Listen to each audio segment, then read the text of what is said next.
Welcome to session 10 of our series on writing your journal article.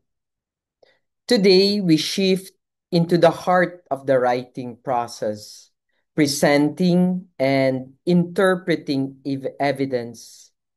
Up to now, earlier sessions may have given you more prescriptive guidance.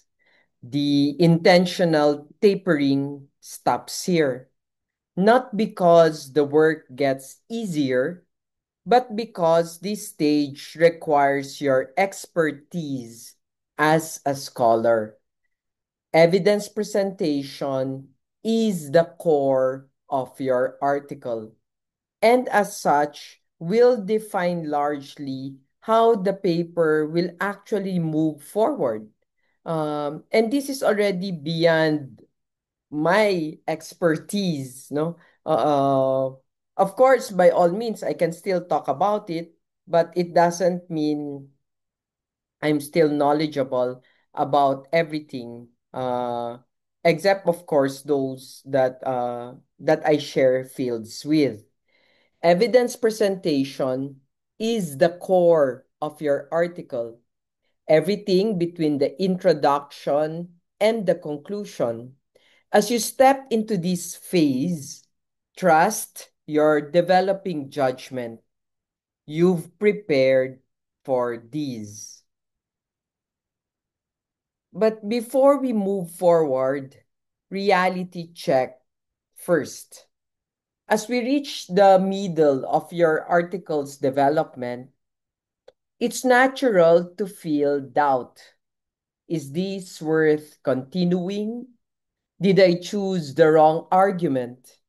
Am I exhausted? Pause before making big decisions.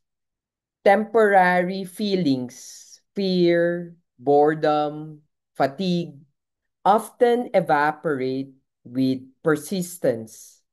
But if you think you've uncovered a serious flaw in your argument or evidence, don't panic. Instead, talk to a colleague. Their distance from the project often gives clarity you cannot access alone. Remember, real writers know when to push through and when to restart with courage. So, when do we walk away? Let's discuss the moments when walking away is actually wise. First, be specific. Identify exactly what's wrong. Second, consult someone you trust, someone seasoned. Describe both your article and your concern. Third, hear their proposed solutions. Sometimes the fix is simple. And finally, if you must leave this article behind, do so knowing your time was not wasted. Revision, we need to understand, strengthens us as scholars. Many authors discover midway that their initial draft isn't salvageable, and that's okay. This isn't failure, it's progress. Revision teaches you how to write far more effectively than drafting does. Once you have experienced deep, structured revision, future articles come faster and cleaner. Thus, you're gaining lifelong writing skills. So let's talk about moving forward. If you pivot to a different article, revisit the materials from earlier in the course. Apply your new insights. If you start something brand new, then return to that session where I started talking about starting brand new. And remember, continue writing. Momentum is is precious, sorry. Momentum is precious. The longer the gap, the harder it is to restart. So keep on moving forward. So why evidence presentation matters? Journal reviewers most often reject papers not for lack of evidence, but for poor presentation. Two-thirds of peer review comments address the writer's interaction with the reader. Are you gently, slowly guiding your reader to understand you? Clarity and organization are universal needs across disciplines. Even when disciplinary norms vary, your task is not only to gather evidence, but to make it accessible, meaningful, and persuasive. Yes, it's true. There are disciplinary approaches to evidence. In the sciences and social sciences, or within the standardized formats, methods, results, and discussion provide clarity but limit flexibility. Humanities and interpretive fields offer more freedom but fewer guides. Whichever side you work on, remember, embrace the strengths and be mindful of the challenges intrinsic to your disciplinary tradition. In the contemporary world right now where we live, there is such a thing as disciplinary learning. Borrowing across fields is powerful. Humanities scholars can learn systematic explanation from social scientists. Social scientists can learn close, careful interpretation from the humanities. Look across boundaries for inspiration. More often than not, innovation lives at the intersections. Let's look at the standard scientific article. In scientific and quantitative research, the standard structure still reigns. Method, how you got your data. Results, what you found. Discussion, why it matters.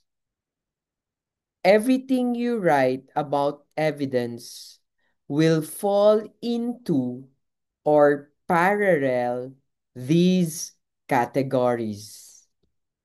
Let's look at the methods section, principles. The methods section should allow another scholar to replicate your study. Many pitfalls lurk here. Over explaining statistics, smuggling in results prematurely, or failing to provide critical contextual information. Focus on sample, instrument, context, and variables. Keep it factual and disciplined. Let's look at the results section. The results section is deceptively simple. Present only what strengthens your argument or hypothesis. Never everything you collected. Organize by themes or conceptual categories, not by discovery order. And consider visualizing complex data with thoughtfully designed tables or charts. Remember, as I have always said, think like a detective, but write like a lawyer.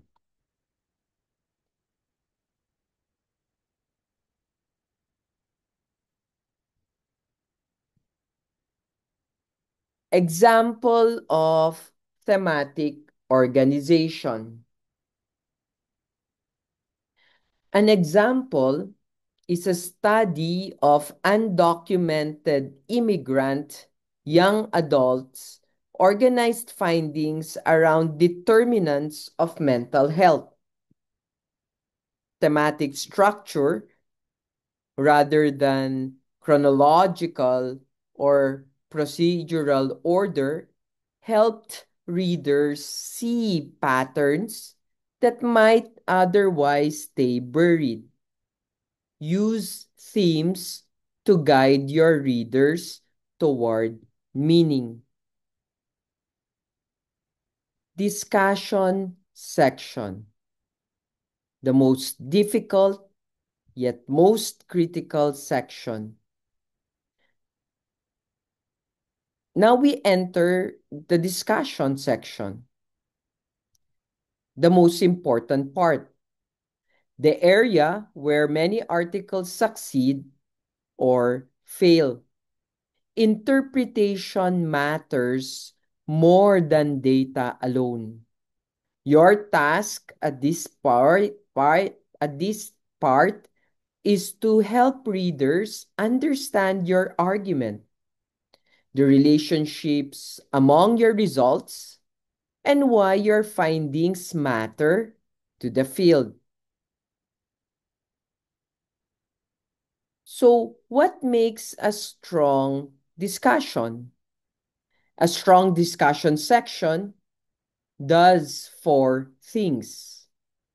It states the conclusion clearly, it links results together, it connects them to existing literature, and articulate significance. This is where your scholarly voice must be confident, integrative, and perceptive. Let's look at the humanities evidence basics. In humanities and the interpretive field, evidence takes the form of textual interpretation. There is no methods results discussion formula. Instead, the approach depends on your discipline, theory, and even personal scholarly style. But certain principles like clarity, relevance, proportion still apply universally. Let's look at two modes in literary criticism. Literary criticism often falls into two modes. Close reading digs into specific language and aesthetics, but is often more fun to write than to read, unless used sparingly and insightfully.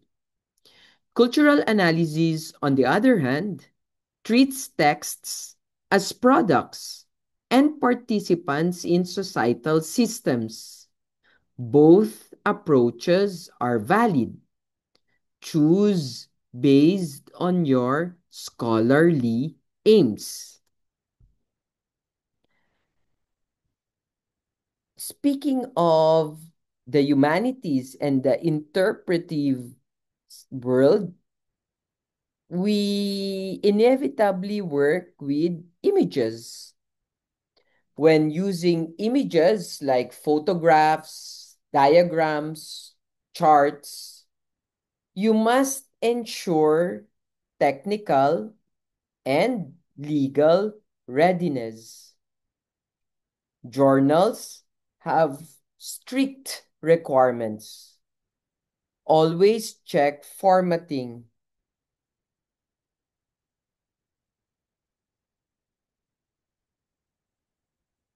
permissions, and clarity before submitting. But there is also an art to creating effective data visualization. Strong visuals require skills. That's why you need to consult resources like Tufte or Cairo. Use graphics only when complexity justifies them. Graphics that merely restate simple data reduce clarity rather than enhance it. What other technical considerations for the use of images should we consider? Professional quality images matter. Cheap tools often produce outputs journals reject. So, when in doubt, keep visuals simple or seek design support from your institutions. Now, utilizing images sometimes demand copyright permissions, which is a very complex but necessary process. Copyright permissions are complicated but essential. Any substantial reproduction of someone else's work, visual or textual, requires permission unless clearly open access. Begin this process early as it normally takes months. So, what requires permission? Photographs, maps, charts, large texts, excerpts, all require permissions. Creative Commons materials are exemptions, of course. Redrawing a graphic does not bypass copyright. Be strategic about what you choose to include. And here you have to take into consideration some permission timelines. Journal publishers do not handle permissions. You do. Approval can take 6 to 8 weeks or longer. So consider whether a copyrighted item is truly worth the administrative burden it will carry. Now, there are also special permission considerations.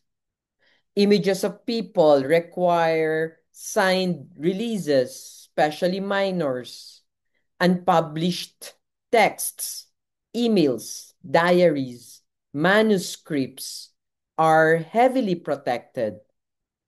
And in many cases, copyright belongs not to authors, but to publishers. Be prepared to investigate ownership. Now let's look at the cost of reproduction. Reproduction fees can be significant, sometimes prohibitive. Some institutions have funding for these costs. Check before paying personally. If fees are too high, consider omitting certain visuals. Now, what are the tasks for this session? It's actually session 10, not 8. Session 10. So, start with reading and planning.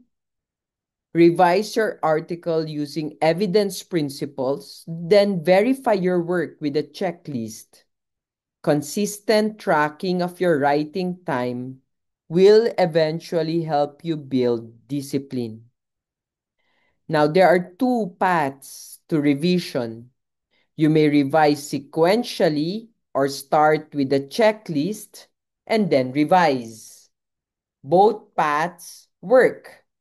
Choose the one that aligns with your workflow and also cognitive style. Now, let's look at some revising methods.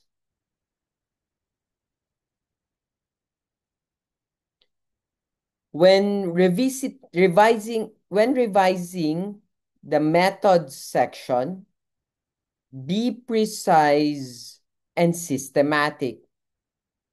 Avoid teaching statistics, especially in science quantitative articles. Mixing in results or letting verbs shift tenses. Clean past tense factual reporting is key. No? Sometimes it can also be in present tense. Let's look at a sample and context. Describe whom in the sample and context part of the method section. Describe whom you studied, what you measured, and where your study occurred. Anticipate potential concerns like sampling limitations, measurement issues, and contextual effects. Things that hopefully your methods of research class have taught you. Excuse me. Now let's look at the variables and language. Spell out your independent, dependent, and moderating or intervening variables. Again, use past tense and avoid drifting into justification or results. In this instance, it is best to simply let clarity guide your revisions. Let's look at structure and style in the methods section. First things first, don't give statistical tutorials. Avoid chronological repetition and match your method subheads to the organization of your results. Clear structure aids Reader comprehension. Finally, the method section in the IMRAD is very important. Check your target journal's specific method requirements. Keep the section brief yet complete. Learn from concise method section in high quality journals. Now let's look at some aspects of the results section. No? Your results section should be lean and purposeful. Present only what matters. Use visuals strategically and consistently with labels and styling uniform across your article.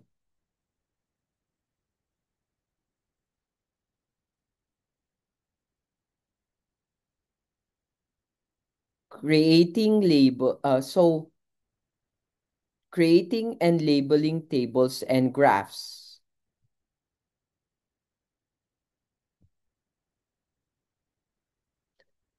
Tables and graphs must be well designed and comprehensively titled. Poor graphics undermine credibility. Titles should specify variables and data types.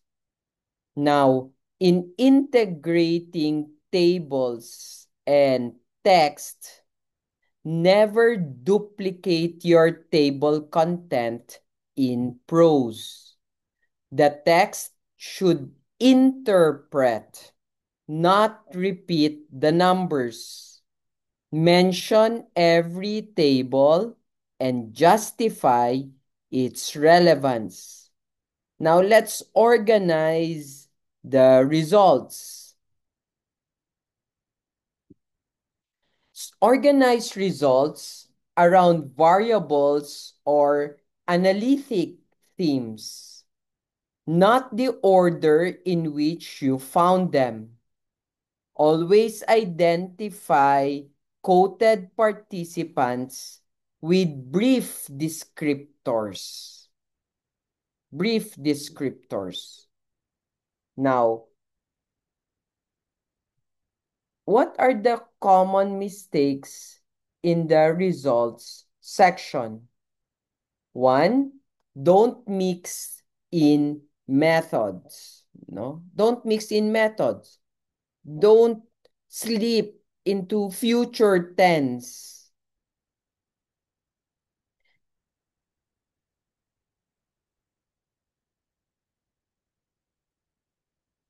Keep the sections concise unless it doubles as the discussion. Let clarity and restraint guide you.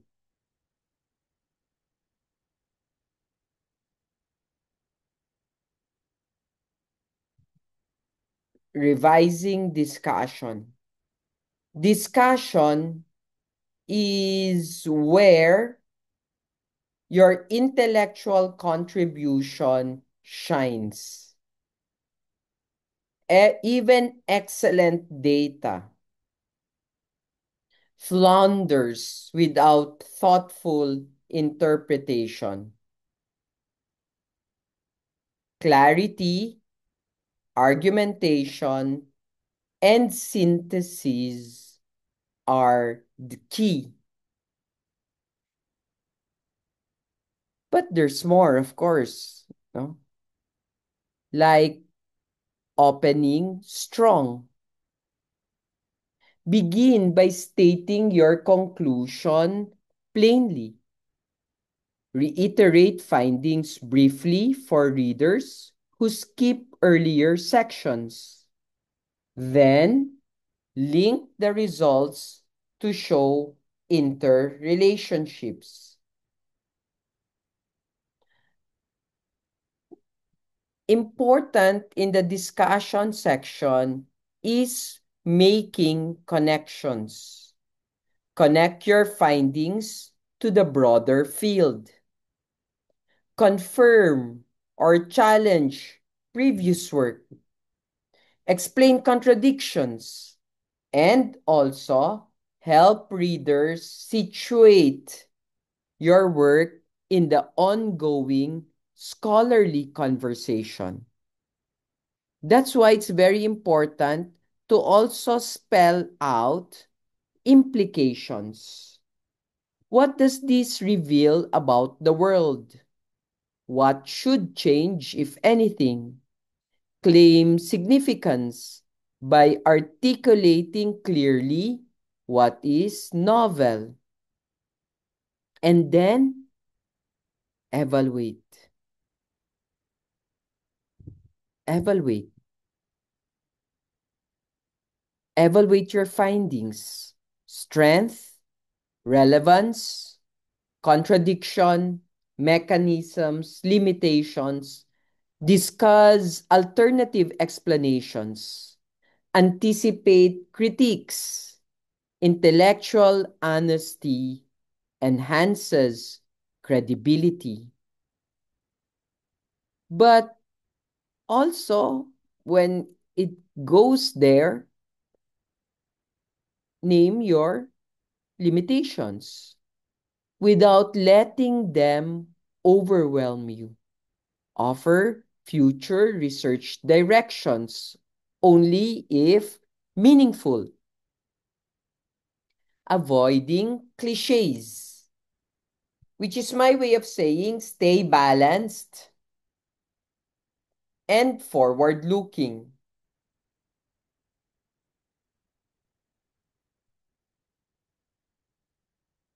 So at the end, no, focus on analysis. Focus on analyzing the data, not repeating data.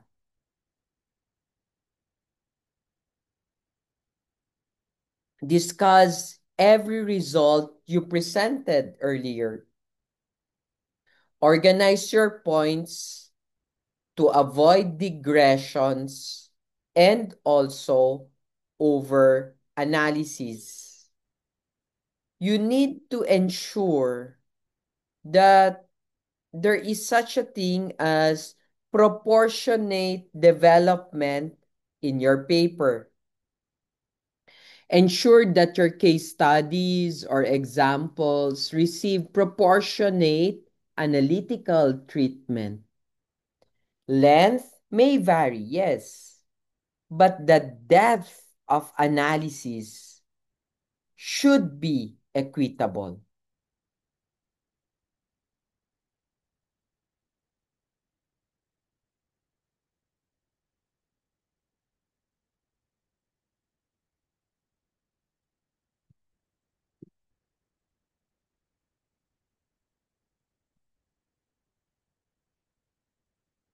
Now, working with illustrations. When working with illustrations, the most important thing there is quality as standards or maintaining quality standards. Image quality matters deeply. Weak visuals distract and reduce credibility. That's why it's important that you ensure focus, relevance,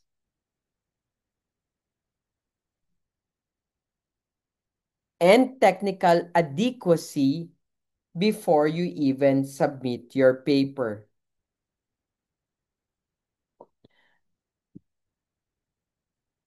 Photograph quality is important. Photographs must be clear, well focused, and print quality. Web images rarely meet journal standards. There is a minimum 300 dpi that is typical actually for journal submissions. Now, creating and labeling graphics. You need to ensure graphics should be meaningful, not merely decorative. Label consistently captions for photos, titles, and labels for charts and tables. Maintain acceptable and uniform style. When necessary, include credit lines for any borrowed image or data. Gather this information early to avoid last-minute scrambling.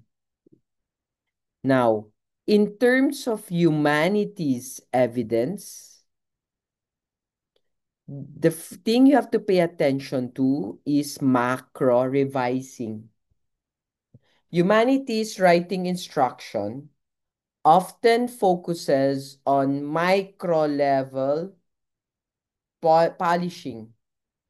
Here we address the macro level, how to marshal, balance, and interpret evidence convincingly. First, it has to do with working with primary sources. Describe primary sources briefly. Analyze selectively.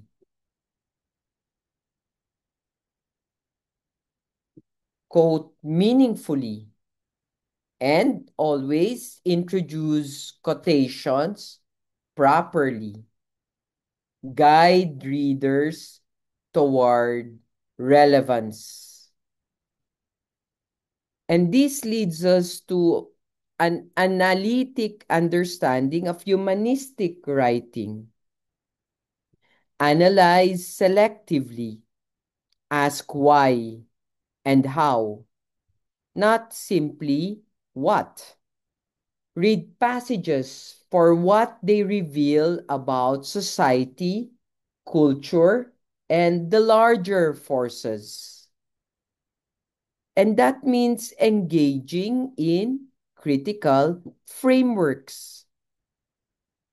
Don't merely identify themes. Use them to advance an argument grounded in your theoretical approach, which also means making your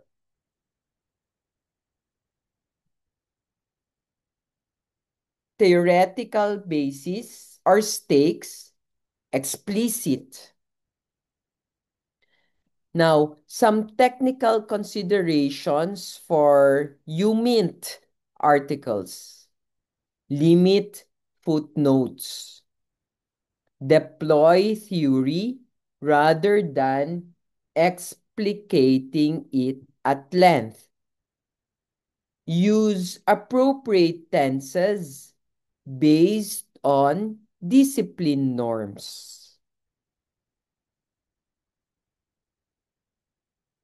Next, point first, evidence second. State your analytic point before introducing evidence. Guide readers.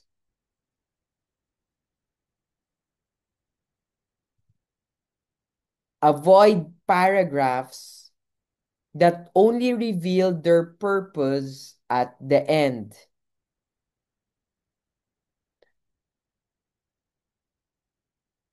The key in humanities papers is balance and proportion. Do not overload your article with data. Use the iceberg principle. Include only a fraction of what you found and develop each example proportionately.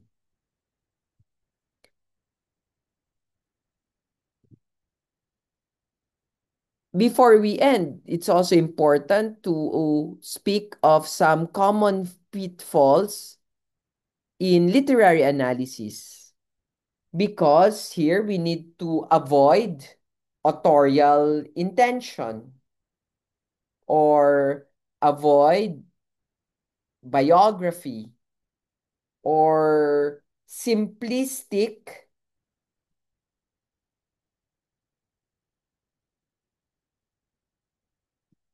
politicizing.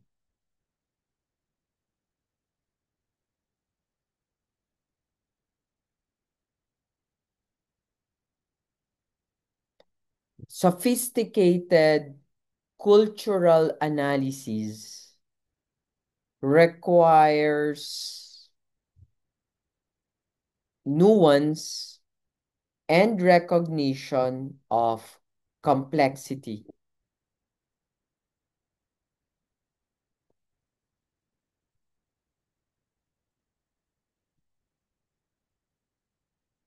Now, track your writing time every day, please. Track. That's very important. Even brief notes help you understand patterns, maintain momentum, and build sustainable writing habits. Always remember this is generic because you need, there are field or discipline specific evidence norms. You need to study how evidence is used in your field. Examine recent top tier publications, identify norms around detail, brevity, and evidentiary weight. Then move forward. You're making real progress by just moving forward.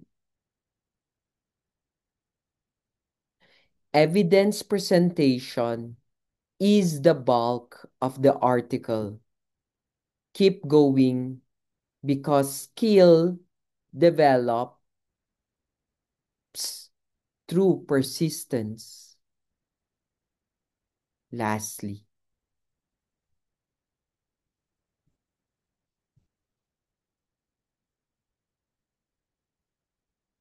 writing improves with practice and consistency. Your dedication to this process will strengthen all future scholarly work. Stay committed and continue moving toward publication.